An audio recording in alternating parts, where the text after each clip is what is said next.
வேலூர் மாவட்டத்தின் சார்பாக இன்று ஆத்ம ஞானபீடத்தில் மாவட்ட ஆலோசனை கூட்டம் நடைபெற்றுக் கொண்டிருக்கிறது. இந்த கூட்டத்திற்கு கோட்டத் தலைவி குமுதவல்லி அம்மா அவர்களும்,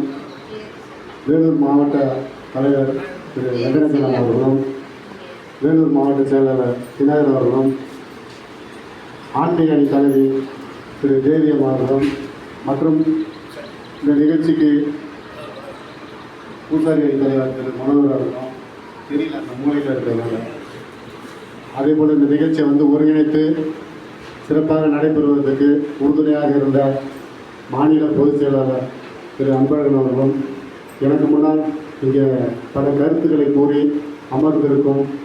மாவட்ட நிர்வாகிகள், மாநில நிர்வாகிகளுக்கு மனதார்ந்த இந்த நன்றியை தெரிவித்துக் கொண்டு, அகில பாரத இந்து மக்கள் அமைப்பு ஒரு அரசியல் அமைப்பு அல்ல, இந்து மக்களுக்காக சேவை செய்வதற்காக உருவாக்கப்பட்ட ஒரு அமைப்பு. இதில் சில நேரத்தில் பல அரசியல் தலைவர்களை சந்திக்கிறோம். எதற்காக சந்திக்கிறோம் என்றால், அவர்கள் ஆட்சியில் இருக்காங்க, நாளைக்கு ஆட்சி வரப்போகிறாங்க,